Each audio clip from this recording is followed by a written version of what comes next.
Israel নিয়ে মহানবী সাল্লাল্লাহু আলাইহি ওয়াসাল্লামের ১৫টি ভয়ঙ্কর ভবিষ্যদ্বাণী আর কোরআনে তাদের শেষ পরিণতি নিয়ে ঠিক কি বলা আছে। আজকের ফিলিস্তিনের দিকে তাকালে আমরা কি দেখি? চারদিকে বোমার শব্দ, মানুষের বুক ফাটা কান্না আর ইসরায়েলের পাহাড় সমান অহংকার। আপনি কি ভাবছেন এসব শুধুই আজকের যুগের রাজনীতি আর ক্ষমতার লড়াই? একদমই না। পবিত্র কোরআনে লুকিয়ে আছে এমন কিছু ভয়ঙ্কর ইশারা যা আজ হুবহু মিলে যাচ্ছে ১৪০০ বছর আগের বলা সেই কথাগুলোর সাথে। আজ আমরা আপনাদের জানাব ইসরায়েলকে নিয়ে মহানবী সাল্লাল্লাহু আলাইহি ওয়াসাল্লামের বলা সেই ১৫টি ভয়ঙ্কর ভবিষ্যদ্বাণী, তাদের এই আকাশ ছোঁয়া অহংকার আর ঠিক তারপরেই কোরআনে বলা তাদের চিরস্থায়ী ধ্বংসের এক লোমহর্ষক ইতিহাস।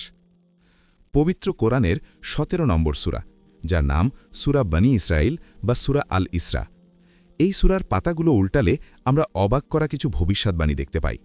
মহান আল্লাহ তাআলা সেখানে ইহুদি জাতি বা বনী ইসরায়েলের উত্থান আর পতনের পুরো ছবিটা এমনভাবে এঁকে দিয়েছেন যেন মনে হয় কোরআন আমাদের আজকের খবরের কাগজ পড়ে শোনাচ্ছে। আল্লাহ তাআলা কোরআনে খুব পরিষ্কার করে বলেছেন, বনী ইসরায়েল এই পৃথিবীতে দুইবার খুব বড় রকমের ফাসাদ বা অশান্তি তৈরি করবে। তারা ক্ষমতার একদম চূড়ায় উঠবে, অহংকারে অন্ধ হয়ে যাবে। কিন্তু তাদের এই অহংকার কিভাবে ভাঙবে, কিভাবে তাদের পতন হবে? প্রথম ভবিষ্যদ্বাণীটি লুকিয়ে আছে কোরআনের সূরা বনী ইসরাইলের ১০৪ নম্বর আয়াতে। আল্লাহ রাব্বুল আলামিন বলেছেন, তারপর যখন আখেরাতের ওয়াদা পূরণের সময় আসবে তখন আমি তোমাদের সবাইকে, বনী ইসরায়েলকে, পৃথিবীর নানা প্রান্ত থেকে এক জায়গায় জড়ো করব। একটু মন দিয়ে ভেবে দেখুন তো, প্রায় ২০০০ বছর ধরে ইহুদি জাতি সারা পৃথিবীতে ছড়িয়ে ছিটিয়েছিল। তাদের নিজেদের কোনো দেশ ছিল না, মাটি ছিল না। কেউ কি কখনো স্বপ্নেও ভেবেছিল হাজার হাজার বছর ধরে ছন্ন ছাড়া একটা জাতি হঠাৎ করে ঠিক ওই জেরুজালেমেই এসে আবার জড়ো হবে? মহানবী সাল্লাল্লাহু আলাইহি ওয়াসাল্লাম এবং কোরআনের এই ভবিষ্যদ্বাণী আজ ১০০% সত্যি। আজ তারা দুনিয়ার নানা প্রান্ত থেকে ফিলিস্তিনের বুকে এসে জড়ো হয়েছে। তারা ভাবছে এটা তাদের জয়, কিন্তু তারা বোকা। তারা জানে না তাদের এই এক হওয়া আসলে কোনো বিজয়ের জন্য নয়, বরং কোরআনে বলা সেই চূড়ান্ত ধ্বংসের মুখোমুখি হওয়ার জন্যই তাদের এক জায়গায় আনা হয়েছে। দ্বিতীয় ভবিষ্যদ্বাণী হল তাদের অহংকার এবং পৃথিবীতে বড় ধরনের অশান্তি তৈরি করা। সূরা আল ইসরার ৪ নম্বর আয়াতে আল্লাহ বলেছেন, আমি কিতাবে বনী ইসরায়েলকে জানিয়ে দিয়েছি যে তোমরা পৃথিবীতে দুইবার চরম অশান্তি সৃষ্টি করবে এবং তোমরা অনেক বেশি অহংকারী হয়ে উঠবে। ইতিহাস সাক্ষী, তারা প্রথমবার সীমা পার করেছিল যখন তারা আল্লাহর নবীদের অন্যায়ভাবে হত্যা করেছিল। তখন আল্লাহ তাদের উপর ব্যাবিলনের এক নিষ্ঠুর রাজাকে চাপিয়ে দিয়েছিলেন, যে তাদের চরম শাস্তি দিয়ে দেশ ছাড়া করেছিল। এরপর দীর্ঘ সময় কেটে গেছে। আজ আমরা দেখছি তাদের দ্বিতীয়বার মাথা তুলে দাঁড়ানো। বর্তমান বিশ্বে অস্ত্র, প্রযুক্তি আর টাকার গরমে তারা আজ পুরোপুরি অন্ধ। তারা ভাবছে তাদের কেউ হারাতে পারবে না। ঠিক যেমনটি কোরআন বলেছিল, তোমরা অত্যন্ত অহংকারী হয়ে উঠবে। আর মনে রাখবেন, এই অহংকারী হল তাদের ধ্বংসের সবচেয়ে বড় লক্ষণ। যখন বেলুন বেশি ফুলে যায় তখনই সেটা ফাটে। মহানবী সাল্লাল্লাহু আলাইহি ওয়াসাল্লামের তৃতীয় ভবিষ্যদ্বাণীটি শুনলে আপনার মনে অনেক আশা জাগবে। হযরত আবু উমামা রাদিয়াল্লাহু থেকে জানা যায়, মহানবী সাল্লাল্লাহু আলাইহি ওয়াসাল্লাম বলেছেন, আমার উম্মতের মধ্যে একটা দল সবসময় সত্যের উপর বিজয়ী থাকবে। শত্রুরা তাদের কোনো ক্ষতি করতে পারবে না, তবে তাদের অনেক কষ্ট হবে, অভাব দেখা দেবে। সাহাবীরা অবাক হয়ে জিজ্ঞেস করলেন, ইয়া রাসূলাল্লাহ, এই সাহসী মানুষগুলো কোথায় থাকবে? মহানবী তখন মিষ্টি করে হেসে জবাব দিলেন, তারা থাকবে বাইতুল মুকাদ্দাস বা জেরুজালেম এবং তার আশপাশের এলাকায়। সুবহানাল্লাহ। আজ ফিলিস্তিনের দিকে তাকান। বছরের পর বছর ধরে দুনিয়ার সবচেয়ে শক্তিশালী আর আধুনিক অস্ত্রের সামনে বুক চিতিয়ে দাঁড়িয়ে আছে সাধারণ কিছু মানুষ। তাদের ঘরবাড়ি মাটির সাথে মিশে যাচ্ছে, চারদিক থেকে তাদের আটকে রাখা হয়েছে, পেটে খাবার নেই, তবুও তারা বাইতুল মুকাদ্দাস ছেড়ে যেতে রাজি নয়। তারা মৃত্যুর মুখে দাঁড়িয়েও মিষ্টি মুখে শাহাদাত বরণ করছে। মহানবী সাল্লাল্লাহু আলাইহি ওয়াসাল্লামের বলা সেই কথাগুলো আজ ফিলিস্তিনের প্রতিটি ধূলিকণায় অক্ষরে অক্ষরে সত্যি প্রমাণ হচ্ছে। চতুর্থ ভবিষ্যদ্বাণীটি শুনলে আপনার চোখে পানি চলে আসবে। সাহি মুসলিমের একটি হাদিসে মহানবী সাল্লাল্লাহু আলাইহি ওয়াসাল্লাম বলেছেন, খুব তাড়াতাড়ি এমন এক সময় আসবে যখন ইরাকের মানুষদের কাছে খাবার আর টাকা পাঠানো বন্ধ করে দেওয়া হবে। এরপর তিনি আবার বললেন, খুব তাড়াতাড়ি সিরিয়া বা শাম বা বর্তমান ফিলিস্তিন এলাকাবাসীদের কাছেও খাবার আর টাকা পাঠানো বন্ধ করে দেওয়া হবে। সাহাবীরা ভয়ে ভয়ে জিজ্ঞেস করলেন, কারা এমন নিষ্ঠুর কাজ করবে? তিনি বললেন, রোমানরা, মানে আজকের পশ্চিমা শক্তিরা। আজকের খবরগুলো দেখুন, পশ্চিমা বিশ্ব কিভাবে গাজা এবং শাম অঞ্চলের উপর অবরোধ বা নিষেধাজ্ঞা দিয়ে রেখেছে। তাদের খাবার নেই, পানি নেই, ওষুধ নেই, আকাশ থেকে পড়ছে বোমার বৃষ্টি, আর মাটিতে চলছে ক্ষুধার হাহাকার। ছোট ছোট বাচ্চারা এক টুকরো রুটির জন্য কাঁদছে। ১৫০০ বছর আগে মহানবী সাল্লাল্লাহু আলাইহি ওয়াসাল্লামের যে কষ্টের কথা বলে গিয়েছিলেন, আজ তা দিনের আলোর মতো পরিষ্কার। এই অবরোধ আর কষ্ট আসলে কিয়ামতের আগের সেই ভয়ঙ্কর দিনগুলোরই জানান দিচ্ছে। পঞ্চম ভবিষ্যৎবাণীটি মধ্যপ্রাচ্যের সবচেয়ে বড় এবং ভয়ঙ্কর একটি সংকেত। আমাদের প্রিয় মহানবী সাল্লাল্লাহু আলাইহি ওয়াসাল্লাম বলেছেন, কিয়ামত ততক্ষণ পর্যন্ত হবে না যতক্ষণ না ফুরাত নদী শুকিয়ে গিয়ে একটি সোনার পাহাড় বা খনি বের হয়ে আসে। মানুষ সেই সোনা দখলের জন্য এমন যুদ্ধে মেতে উঠবে যে প্রতি ১০০ জনের মধ্যে ৯৯ জনই মারা যাবে, আর সবাই ভাববে হয়তো সেই বেঁচে যাবে আর সোনাটা পাবে। বর্তমানে ইরাক এবং সিরিয়ার বুক চিরে বয়ে যাওয়া এই ফুরাত নদীর পানি খুব দ্রুত শুকিয়ে যাচ্ছে। বড় বড় বৈজ্ঞানিকরা বলছেন আর কয়েক বছরের মধ্যেই হয়তো এই নদী পুরোপুরি পানি শূন্য হয়ে পড়বে। এই পানি শুকিয়ে যাওয়া মানেই হলো একটি মহাযুদ্ধের প্রস্তুতি। ইসরায়েল এবং বড় বড় পরাশক্তিগুলোর চোখ এখন মধ্যপ্রাচ্যের এই সম্পদের দিকে। যখন সেই সোনার পাহাড় মানুষের সামনে আসবে, তখন শুরু হবে ইতিহাসের সবচেয়ে বড় আর ভয়ঙ্কর রক্তপাত। কোরআনের পাতা আর মহানবী সাল্লাল্লাহু আলাইহি ওয়াসাল্লামের কথাগুলো মিলিয়ে দেখলে একদম পরিষ্কার বোঝা যায় আমরা এখন কোন সময়ের ভেতর দিয়ে যাচ্ছি। বনি ইসরায়েল তাদের দ্বিতীয় উত্থানের একদম শেষ প্রান্তে পৌঁছে গেছে। কিন্তু এরপর কি? যখন তাদের অহংকার আকাশ ছোবে, তখন কোরআনের সেই ওয়াদা কিভাবে পূরণ হবে? কিভাবে তাদের পতন ঘটবে? দাজ্জালের আগমন এবং ইসরায়েলের চূড়ান্ত ধ্বংসের সেই রোমহর্ষক ঘটনাগুলো? ষষ্ঠ ভবিষ্যৎবাণীটি শুনলে লজ্জায় আর দুঃখে আপনার মাথা নিচু হয়ে যাবে। সুনানে আবু দাউদের একটি হাদিসে মহানবী সাল্লাল্লাহু আলাইহি ওয়াসাল্লাম বলেছেন, খুব তাড়াতাড়ি এমন এক সময় আসবে যখন ৪ দিক থেকে অন্য জাতিরা তোমাদের ওপর ঝাঁপিয়ে পড়ার জন্য একে অপরকে ডাকবে, ঠিক যেমন ক্ষুধার্ত মানুষরা খাবারের প্লেটের দিকে একে অপরকে ডাকে। সাহাবীরা অবাক হয়ে জিজ্ঞেস করলেন, ইয়া রাসূলাল্লাহ, সেদিন কি আমরা সংখ্যায় খুব কম থাকব? মহানবী সাল্লাল্লাহু আলাইহি ওয়াসাল্লাম খুব আক্ষেপ করে বললেন, না, সেদিন তোমরা সংখ্যায় অনেক বেশি থাকবে, কিন্তু তোমরা হবে বন্যার পানির ওপরে ভাসা ফেনার মতো, যাদের কোনো ওজন নেই। আল্লাহ তোমাদের শত্রুদের মন থেকে তোমাদের ভয় দূর করে দেবেন আর তোমাদের মনে ওয়াহান ঢুকিয়ে দেবেন। সাহাবীরা জিজ্ঞেস করলেন, ওয়াহান কি? মহানবী সাল্লাল্লাহু আলাইহি ওয়াসাল্লাম বললেন, দুনিয়ার প্রতি অন্ধ ভালোবাসা আর মৃত্যুকে ভয় পাওয়া। আজকের পৃথিবীর দিকে তাকান, বিশ্বে আজ প্রায় ২০০ কোটি মুসলমান, কিন্তু ফিলিস্তিনের এক টুকরো মাটিতে আমাদের ভাই বোনেদের রক্ত ঝরছে, আর আমরা সবাই শুধু চেয়ে চেয়ে দেখছি। আমাদের সংখ্যা আজ সত্যিই সমুদ্রের ফেনার মতো মূল্যহীন হয়ে গেছে, ঠিক যেমনটা মহানবী সাল্লাল্লাহু আলাইহি ওয়াসাল্লাম বলেছিলেন। সপ্তম ভবিষ্যৎবাণীটি বর্তমান ভূরাজনীতির সবচেয়ে বড় সত্যি। হজরত মুয়াজ ইবনে জাব্বাল রাদিয়াল্লাহু থেকে জানা যায়, মহানবী সাল্লাল্লাহু আলাইহি ওয়াসাল্লাম বলেছেন, বাইতুল মুকাদ্দাস বা জেরুজালেম যখন আবাদে ভরে উঠবে, খুব উন্নত হবে, তখন মদিনা বিরান হয়ে যাবে, আর মদিনা যখন বিরান হবে তখন শুরু হবে মহাযুদ্ধ বা মালহামা। আজ ইসরায়েল জেরুজালেমকে নিজেদের রাজধানী বানানোর জন্য মরিয়া।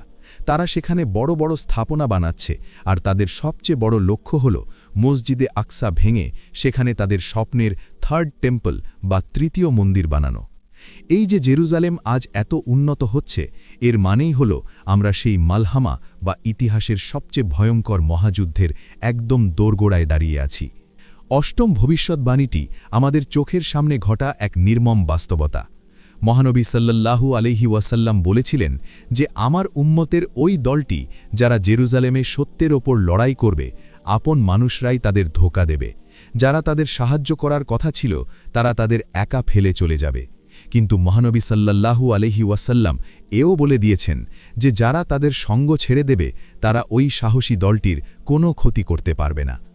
আজ দেখুন, চারপাশের এত ক্ষমতাশালী দেশগুলো কিভাবে ফিলিস্তিনকে একা ফেলে রেখেছে। কেউ তাদের দিকে সত্যিকারের সাহায্যের হাত বাড়াচ্ছে না, সবাই নিজেদের ব্যবসা আর ক্ষমতা বাঁচাতে ব্যস্ত। কিন্তু ফিলিস্তিনের ওই সাধারণ মানুষগুলো, ওই ছোট ছোট বাচ্চারা কারও পরোয়া করছে না। তারা একা হাতেই বিশ্বের সবচেয়ে শক্তিশালী সেনাদলের চোখে চোখ রেখে লড়াই করে যাচ্ছে, কারণ তাদের সাহায্যকারী দুনিয়ার কোনো রাজা নয়, স্বয়ং আল্লাহ। নবম ভবিষ্যদ্বাণীটি খুব রহস্যময় এবং ভয়ঙ্কর। ইহুদিরা আজও বিশ্বাস করে যে তাদের জন্য একজন মাসিহ বা ত্রাণকর্তা আসবে, যে পুরো পৃথিবীকে শাসন করবে, আর এই জন্য তারা জেরুজালেম দখল করে বিশ্ব শাসনের মঞ্চ তৈরি করছে। কিন্তু আমাদের মহানবী সাল্লাল্লাহু আলাইহি ওয়াসাল্লাম আমাদের সাবধান করে গেছেন। তিনি বলেছেন, শেষ জামানায় যে ভয়ঙ্কর প্রতারক আসবে সে হল দাজ্জাল। আর মহানবী সাল্লাল্লাহু আলাইহি ওয়াসাল্লাম স্পষ্টভাবে বলেছেন যে ইসফাহানের ৭০,০০০ ইহুদি দাজ্জালের অনুসারী হবে। আজকে ইসরায়েল যে এত অহংকার করছে, এত রক্ত ঝরাচ্ছে, এসব আসলে কার জন্য? এসবই হলো তাদের সেই ভণ্ড মাসিহ অর্থাৎ দাজ্জালকে পৃথিবীতে স্বাগত জানানোর প্রস্তুতি। তারা মনে করছে তারা জয়ী হবে, কিন্তু তারা জানে না তারা আসলে নিজেদের ধ্বংসকেই ডেকে আনছে। দশম ভবিষ্যদ্বাণীটি হল ঘোর অন্ধকারের মাঝে এক ঝলক ভোরের আলো। যখন চারদিকে শুধু জুলুম আর অবিচার চলবে, ফিলিস্তিনের মাটি যখন রক্তে ভিজে ভারী হয়ে যাবে, ঠিক তখনই আল্লাহ তাআলা মুসলমানদের জন্য একজন সত্যিকারের নেতা পাঠাবেন। মহানবী সাল্লাল্লাহু আলাইহি ওয়াসাল্লাম বলেছেন, পৃথিবী যদি ধ্বংস হওয়ার মাত্র একদিনও বাকি থাকে, তবু আল্লাহ সেই দিনটিকে এত লম্বা করবেন যে আমার বংশের একজনকে তিনি পাঠাবেন। তার নাম হবে আমার নামে, আর তার বাবার নাম হবে আমার বাবার নামে। পৃথিবী যেমন জুলুম আর অত্যাচারে ভরে গিয়েছিল, তিনি এসে ঠিক তেমনি ইনসাফ আর ন্যায় বিচার দিয়ে পুরো পৃথিবীকে ভরিয়ে দেবেন। ইমাম মাহদী আসবেন মুসলমানদের এক করতে। তার নেতৃত্বেই মুসলমানরা আবার তাদের হারানো সম্মান ফিরে পাবে, আর এই ফিলিস্তিনের পবিত্র মাটি থেকেই শুরু হবে সেই পরিবর্তনের নতুন সকাল। প্রিয় দর্শক, মহানবী সাল্লাল্লাহু আলাইহি ওয়াসাল্লামের ১৫টি ভবিষ্যদ্বাণীর ১০টি আমরা জেনে গেলাম। চোখের সামনে আমরা দেখতে পাচ্ছি কিভাবে দাজ্জালের আগমনের মঞ্চ তৈরি হচ্ছে, আর কিভাবে মুসলমানরা নিজেদের হারিয়ে ফেলছে। কিন্তু এরপর কি হবে? যখন দাজ্জাল সত্যিই আসবে আর ইহুদিরা তাকে নিজেদের ঈশ্বর মানবে, তখন ফিলিস্তিনের ওই পবিত্র ভূমিতে কি ঘটবে? কিভাবে আকাশ থেকে নেমে আসবেন হযরত ঈসা আলাইহিস সালাম, আর পবিত্র কোরআনে বলা বনি ইসরায়েলের সেই চিরস্থায়ী ধ্বংসের দিনটি ঠিক কেমন হবে? কিভাবে পাথর আর গাছ কথা বলে উঠবে? দাজ্জালের আগমনের মঞ্চ প্রস্তুত। ইহুদিরা আজ যেই অহংকার নিয়ে সারা দুনিয়া দাপিয়ে বেড়াচ্ছে, তারা আসলে তাদের সেই ভণ্ড ত্রাতাকে সিংহাসনে বসানোর অপেক্ষাতেই আছে। ইমাম মাহদী এসে যখন মুসলমানদের এক করবেন, ঠিক তখনই ঘটবে পৃথিবীর ইতিহাসের সবচেয়ে ভয়ঙ্কর ঘটনা। ১১ নম্বর ভবিষ্যদ্বাণীটি হল দাজ্জালের চূড়ান্ত আত্মপ্রকাশ। যখন ইমাম মাহদীর নেতৃত্বে মুসলমানরা ঘুরে দাঁড়াতে শুরু করবে, তখন ইহুদিদের সাহায্যে এগিয়ে আসবে দাজ্জাল। মহানবী সাল্লাল্লাহু আলাইহি ওয়াসাল্লাম বলেছেন, হযরত আদম আলাইহিস সালাম থেকে শুরু করে কিয়ামত পর্যন্ত দাজ্জালের চেয়ে বড় আর কোনো ফিতনা বা পরীক্ষা এই পৃথিবীতে আসবে না। দাজ্জাল এসে নিজেকে খোদা বলে দাবি করবে। সে মৃতকে জীবিত করে দেখাবে, আকাশ থেকে বৃষ্টি নামাবে, আর মাটির নিচ থেকে গুপ্তধন বের করে আনবে। তার এই জাদুকরী ক্ষমতা দেখে ইসফাহানের ৭০,০০০ ইহুদি তাকে নিজেদের মাসিহ বা ঈশ্বর হিসেবে মেনে নেবে। ইসরায়েল তখন ভাববে তাদের জয় এবার নিশ্চিত। দাজ্জালের নেতৃত্বে তারা পুরো পৃথিবী দখলের জন্য বের হবে, কিন্তু তারা জানে না তাদের এই চরম অহংকারই তাদের চূড়ান্ত ধ্বংসের কফিন তৈরি করছে। ১২ নম্বর ভবিষ্যদ্বাণীটি হল ঘোর অন্ধকারের বুক চিরে নেমে আসা এক স্বর্গীয় আলো। মুসলমানরা যখন দাজ্জালের বাহিনীর সামনে দিশেহারা হয়ে পড়বে, ঠিক তখন সিরিয়ার দামেস্কের এক মসজিদের সাদা মিনারে ২ জন ফেরেশতার ডানায় ভর করে আকাশ থেকে নেমে আসবেন হযরত ঈসা আলাইহিস সালাম। সুবহানাল্লাহ! মহানবী সাল্লাল্লাহু আলাইহি ওয়াসাল্লাম বলেছেন, তার মাথার চুল থেকে যেন মুক্তোর মতো পানি ঝরতে থাকবে। তার নিঃশ্বাস যত দূর যাবে ততদূর পর্যন্ত কোনো অবিশ্বাসী বা জালিম সেই নিঃশ্বাসের বাতাস লাগামাত্রই মারা যাবে। তিনি এসে ইমাম মাহদীর সাথে যোগ দেবেন। ইহুদিরা যে ঈসা আলাইহিস সালামকে ক্রুশবিদ্ধ করে হত্যার দাবি করত, সেই ঈসা আলাইহিস সালাম স্বয়ং পৃথিবীতে নেমে আসবেন তাদের সেই মিথ্যা দম্ভ চূর্ণ করার জন্য। ১৩ নম্বর ভবিষ্যদ্বাণীটি হল ফিলিস্তিনের মাটির সবচেয়ে বড় বিজয়। হযরত ঈসা আলাইহিস সালামকে দেখে দাজ্জাল এমনভাবে গলতে শুরু করবে যেমন পানিতে লবণ গলে যায়। সে ভয়ে পালাতে থাকবে, কিন্তু ঈসা আলাইহিস সালাম তাকে ধাওয়া করবেন। মহানবী সাল্লাল্লাহু আলাইহি ওয়াসাল্লাম বলেছেন, ঈসা আলাইহিস সালাম দাজ্জালকে বাবি লুদ বা লুদের দরজায় পাকড়াও করবেন এবং তাকে হত্যা করবেন। অবাক করা বিষয় হল, এই লুদ শহরটি আজও ইসরায়েলে ঠিক ওই নামেই আছে। বর্তমান ইসরায়েলের প্রধান আন্তর্জাতিক বিমানবন্দর বেন গুরিয়ান এয়ারপোর্টের ঠিক পাশেই হল এই লুদ শহর। ১৪০০ বছর আগে মহানবী সাল্লাল্লাহু আলাইহি ওয়াসাল্লাম যে জায়গার নাম বলে গিয়েছিলেন, আজ দাজ্জালকে বরণ করে নেওয়ার জন্য ইসরায়েল ঠিক সেখানেই তাদের সবচেয়ে বড় সামরিক ঘাঁটি আর এয়ারপোর্ট বানিয়ে রেখেছে। কিন্তু এখানেই হবে দাজ্জালের শেষ পরিণতি।